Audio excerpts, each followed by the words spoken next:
Russia is risking war with the United States, NATO, and the entire military network of the West. Understand the implications here. What Russia is doing in Syria risks provoking a war with the NATO and the United States. I'm not talking about the proxy war we're already engaged in. Come on, let's not pretend we're not at war with Russia and Ukraine. Let's not act like we aren't already engaged in war via CIA-backed terrorist groups in Syria now being bombed by Russia. What I'm talking about is a full-on global war between two of the world's largest military forces. This you probably already know. And what you probably think you know is that Russia risked this because it needs access to a port in Syria and Assad is a strategic ally. This is the thinking the government-dictated mainstream media wants you to use. But come on, really? You honestly believe Russia's bombs, fighter jets, warships, and troops are all being sent into Syria to secure access to the port? I'm going to present an alternative possibility that should send chills down your spine. I'm going to give you a logical scenario the state-sponsored media won't dare mention. And I'm going to give you the full picture, not just a part of it.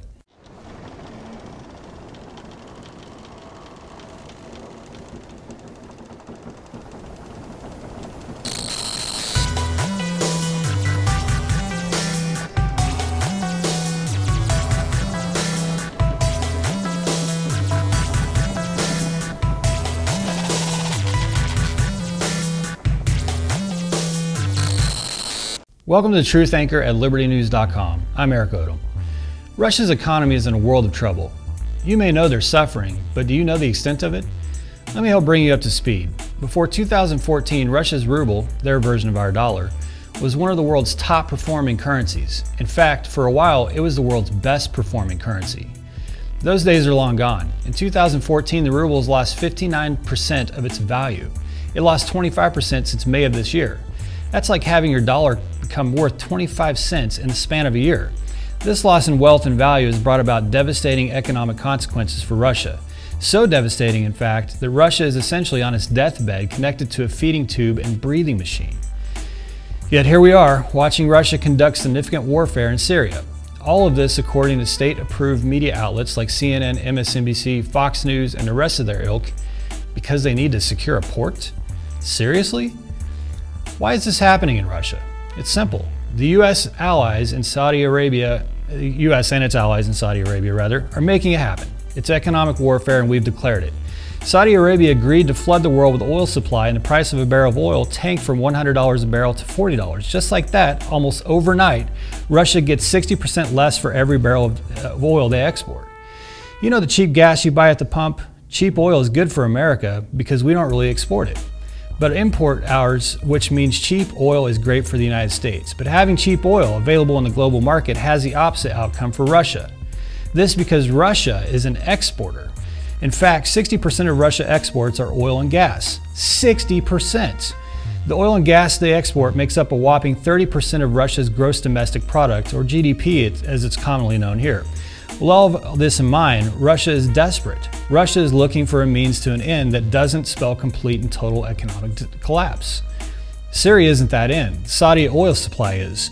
Syria and Iran are the means. At least that's one of the most logical, serious, and dangerous theories I've seen to date. The theory was first put forward in an American Thinker column written by Steve Chambers. It essentially describes a very likely Russian plan to ally with Iran and move in to take over the Saudi oil fields. This would give Iran its dominance and control of Islam in the Caliphate, and it would give Russia control of the global oil markets. Syria provides a perfect strategic platform for advancing further into the Middle East while US-backed groups have been neutralized. Now you're probably thinking, well, this isn't possible. This isn't realistic, right? Before we get to the October 15th column in American Thinker, we need to go back to another one written by Chambers on May 18th. Back in May, Chambers rightfully pointed out that Russia and Iran were tightening their agendas with an intention of weakening, killing off, or eventually controlling the Saudi oil fields. Here's what Chambers wrote back in May, quote, "It's worth noting in this context that Iran's strategy to strangle Saudi Wahhabi oil production also dovetails with Putin's interest. As a ruler of the second largest exporter of oil, he would be delighted to see the kingdom's production eliminated or severely curtailed and global prices soar to unseen levels. No wonder he's so overtly supporting Iran. The risk of Iran and the Saudi Wahhabi kingdom getting into a war that severely curtails the production is already rising rapidly and will accelerate. If Iran develops a nuclear arsenal, a war between them would precipitate a terrible global economic crisis, lasting for at least as long as the oil is disrupted, unquote. Now, getting back to the column published yesterday, Chambers notes that Iran will soon be able to bring their oil to the global market thanks to their ally in the White House, Barack Obama. Russia and Iran both know the market needs less supply if prices are to go up, not more. Iran putting its oil on the market will actually make prices go even further down. This is something that will pull the feeding tube and breathing machine from Russia's dying economic corpse.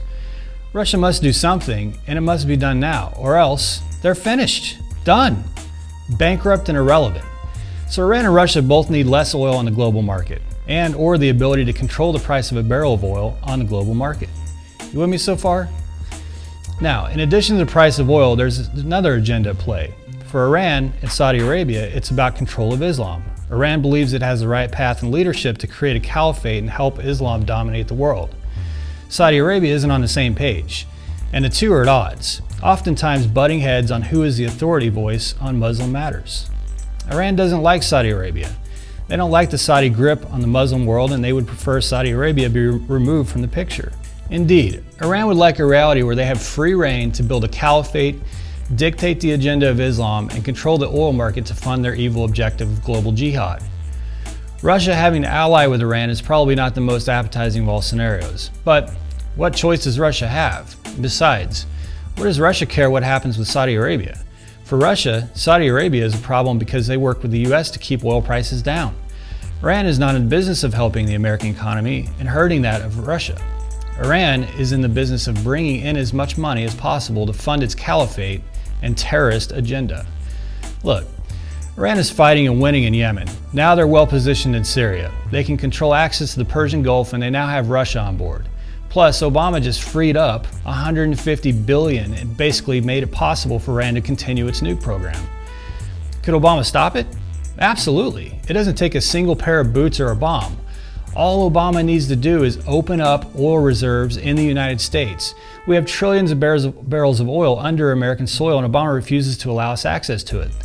The global market and pricing becomes irrelevant. Russia's push for control of it will be complete and total failure. Iran's oil won't be necessary, which begs the question, whose side is Obama on? Does Obama want Russia and Iran to succeed with this sort of agenda? Does Obama want to see the caliphate built under the leadership of Iran?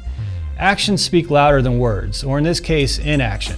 Obama's inaction here is incredibly dangerous. It will cause gas prices to skyrocket and enable terrorist Iran to become the power player within the Middle East, with Russia as its powerful key ally. Think about that. Don't let this video end without a share. Make this go viral, share it everywhere you can, and help us get this message out. Make sure you subscribe to our YouTube channel and go to libertynewsreport.com to get our free news alerts. For TruthAnchor and libertynews.com, I'm Eric Odom.